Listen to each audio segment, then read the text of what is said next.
Welcome back. Now, Maharashtra Assembly has issued threats to Republic Editor-in-Chief Arnab Goswami with a breach of privilege motion for questioning Uddhav Thackeray in connection with the SSR case. But your channel will continue to fight back. Republic will not flinch and will continue to speak the truth whenever it's possible. And we will continue to ask all the relevant questions and report relentlessly on the SSR case until the truth is out. Here's Arnab's full statement. He said, and I quote, that I want to speak to the people of India. The Maharashtra Assembly has sent me a 60-page letter asking me why I'm questioning the Chief Minister and threatening me with jail and breach of privilege. I have decided to fight this. I will continue to question Uddhav Thackeray and the elected representatives, and I will continue to fight them as well. I will fight them in the court, but never give in to such undemocratic practices. The Constitution is not a gift given to anyone. It is the right of every citizen. I will continue to uphold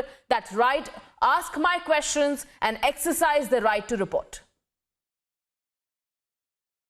मुझे बड़ा आश्चर्य है कि इस देश के एक राष्ट्रभक्त पत्रकार के खिलाफ इस तरह की बात हो रही है। अर्नब जी ने इस देश में पत्रकारिता को नया स्थान दिया है, नई लाइन दी है, नई दिशा दी है। और उद्धव ठाकरे जी को मैं कहूँगा कि बाला साहब ठाकरे के पप्पू बन गए। वो जिस प्रकार के निर्णय वो ले रहे हैं, और ये सीधा सीधा इसलिए है कि वो सोनिया की गोद में बैठ गए। और सोनिया जी उनको क्या सिखाएंगी? वही सिखाएंगी जो सोनिया की सासू माँ इंदिरा गांधी ने किया। उनने भी तो इमरजेंसी में पत्रकारिता पर अंकुश लगाने का प्रयास किया था। और आज की यदि हम बात करें तो तालिबान में क्या हुआ? यही हुआ। चीन में क्या हुआ? आज चीन में कोई पत्रकार या कोई पत्रकार समूह किसी भी तरह की अभिव्यक्ति की स्वतंत्रता का अधिकार उसको नहीं है। तो क्या उद्धव ठाकरे महाराष्ट्र को चीन बनाना चाहते हैं? क्या उद्धव ठाकरे महाराष्ट्र को तालिबान बनाना चाहते हैं? क्या उद्धव ठाकरे इंदिरा जी के समय वाला आपातकाल महाराष्ट्र में लागू करना चाहते हैं?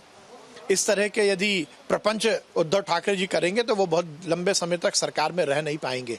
उद्धव ठाकरे जी को चाहिए कि अब पप्पूगिरी छोड़े और बाला साहब ठाकरे का जो दबंगाई और निष्पक्षता की राजनीति की उस पर उतर का है, कांग्रेस का दामन पकड़ के कांग्रेसी बनने की कोशिश ना करें।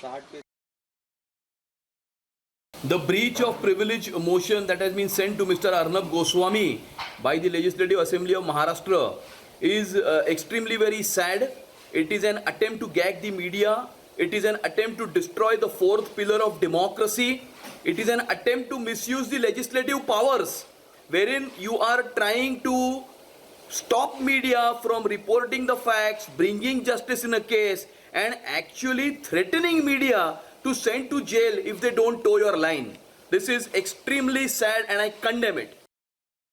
महाराष्ट्र विधानसभा ने ऐसा कुछ प्रस्ताव पारित किया जिसके तहत रिपब्लिक टीवी के अर्नब गोस्वामी के खिलाफ कुछ आरोप लगाया गया और इसमें कहा जाता है कि अर्नब गोस्वामी को या तो क्षमा मांगना पड़ेगा, नहीं तो जेल जाना पड़ेगा।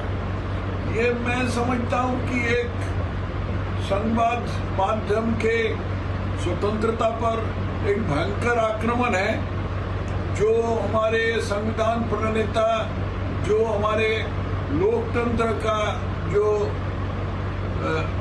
शुरुआत किए थे, वो लोग कभी सोच ही नहीं सकते थे।